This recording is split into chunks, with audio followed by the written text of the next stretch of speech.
Listen. First of all, I want to know. It depends upon what you intend to say to her.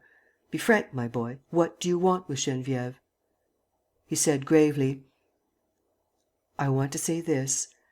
Geneviève, I promised your mother to give you wealth, power, a fairy-like existence; and, on the day when I had attained my aim, I would have asked you for a little place, not very far from you. Rich and happy, you would have forgotten, yes, I am sure of it, you would have forgotten who I am, or rather who I was. Unfortunately, fate has been too strong for me. I bring you neither wealth nor power, and it is I, on the contrary, who have need of you. Geneviève, will you help me?" "To do what?" asked the old woman, anxiously. "To live." "Oh!" she said. "Has it come to that, my poor boy?" "Yes," he answered, simply, without any affectation of sorrow. "Yes, it has come to that. 3 human beings are just dead, killed by me, killed by my hands. The burden of the memory is more than I can bear. I am alone. For the first time in my life, I need help. I have the right to ask that help of Geneviève; and her duty is to give it to me. If not...." "If not?" "Then all is over."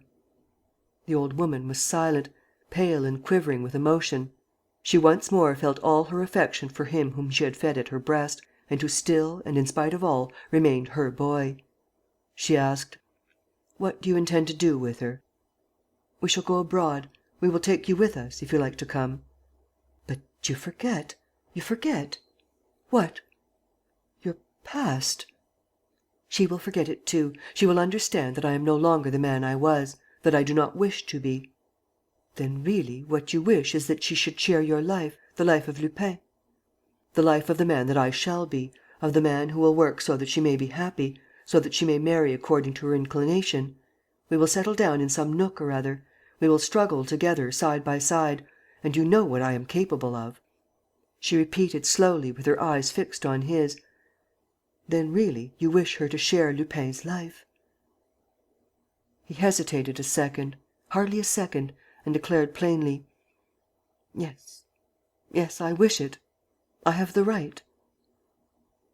"You wish her to abandon all the children to whom she has devoted herself, all this life of work which she loves and which is essential to her happiness?"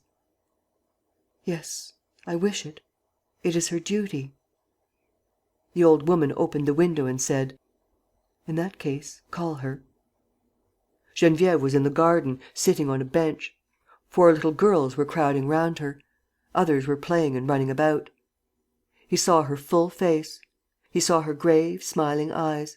She held a flower in her hand and plucked the petals one by one and gave explanations to the attentive and eager children. Then she asked them questions; and each answer was rewarded with a kiss to the pupil. Lupin looked at her long, with infinite emotion and anguish. A whole leaven of unknown feelings fermented within him. He had a longing to press that pretty girl to his breast, to kiss her and tell her how he respected and loved her. He remembered the mother who died in the little village of Aspremont, who died of grief. "Call her," said Victoire. "Why don't you call her?" He sank into a chair and stammered: I can't. I can't do it. I have not the right. It is impossible. Let her believe me dead. That is better." He wept, his shoulders shaking with sobs, his whole being overwhelmed with despair, swollen with an affection that arose in him, like those backward flowers which die on the very day of their blossoming. The old woman knelt down beside him and, in a trembling voice, asked: "She is your daughter, is she not?" "Yes, she is my daughter." "Oh, my poor boy!" she said, bursting into tears. "My poor boy!" Chapter 17